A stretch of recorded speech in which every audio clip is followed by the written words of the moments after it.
గారు ఇక్కడ ఇటు సైడ్.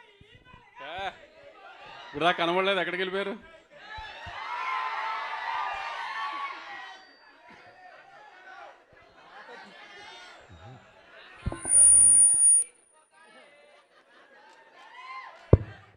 ఇక్కడ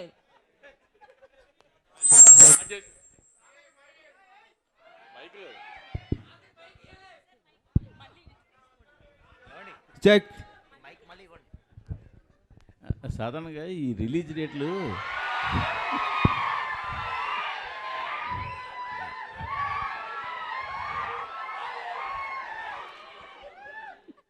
రిలీజ్ డేట్లు చూస్తున్నప్పుడు మీరు రిలీజ్ డేట్లు చూస్తున్నప్పుడు సాధారణంగా మీరు అవతల కాంపిటేటివ్గా ఏ సినిమా వస్తుంది, సీజన్ ఎలా ఉంది, ఇవన్నీ చూస్తుంటారు అందరూ కూడా. బట్ మీ వరకు వచ్చేసరికి అవతల ఏ సింపతి కార్డు ఉన్న సినిమా వస్తుందా అని చూడాలని కూడా పరిస్థితి వచ్చినట్టుంది. గత జనవరిలో కానీ ఈ నెలలో కానీ రిలీజ్ అయిన సినిమాలు చూస్తుంటే ఇది మీరేమంటారు దాన్ని? అంటే 2 సినిమాలకి కంటెంట్ కంటే సింపతి ఎక్కువ వర్కౌట్ అయిందంటారు వాళ్ళకి. నేను అడుగుతున్నాను మిమ్మల్ని. కంటెంట్ కానీ కంటెంట్ ఉంటేనే వర్కౌట్ అవుద్ది. బట్ గమ్మతేంటంటే మీరు గుంటూరు గారం కలెక్షన్స్ కానీ ఇప్పుడు వస్తున్న లక్కీ భాస్కర్ కలెక్షన్స్ కానీ మంచి కలెక్షన్స్, కానీ ఈ హడావిడి మధ్యలో అవి కనపడకుండా అయిపోయాయి కదా.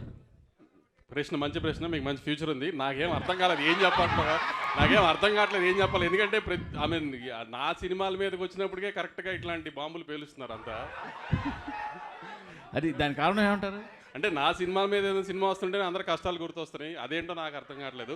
ఇక నుంచి అదే బాబీ గారిని అడిగాను, నేను బాబీ గారు ఏదైనా కష్టం ఎతకాలి సంక్రాంతికి, లేకపోతే సార్.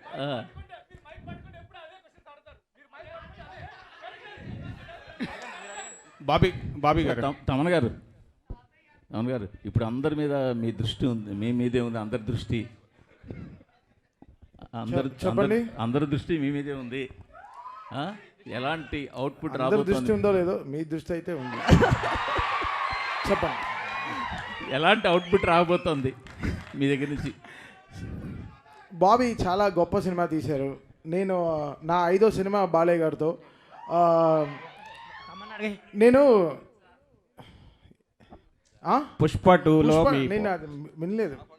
మీరు ఏదో పొంగల్ ఏదో తిన్నట్టున్నారు, మింగేస్తున్నారు. అవునా, లేట్గా వచ్చారు. బ్రేక్ఫాస్ట్ వెళ్దామా? అది కాదు సార్, లేదు సార్. పుష్ప 2 నేను ఆల్రెడీ చెప్పాను. I'm just one part of the film sir. చాలా మ్యూజిక్ డైరెక్టర్స్ కూడా వర్క్ చేస్తున్నారు. I'm just one part. But output అయితే అదిరిపోయింది. సినిమా ఇది మామూలుగా లేదు. సో నేను సినిమా చూసాను, ఎడిటింగ్ రూమ్లో నేను చూసిన ఒక సినిమాలో ఇంత హై ఇచ్చింది పుష్ప 2 నాకు చాలా హై ఇచ్చింది. నేను చాలా ట్రూగా ఉన్నాను. నా వల్ల చేయగలిగాను, చేశాను సార్. అంతే. బాబీ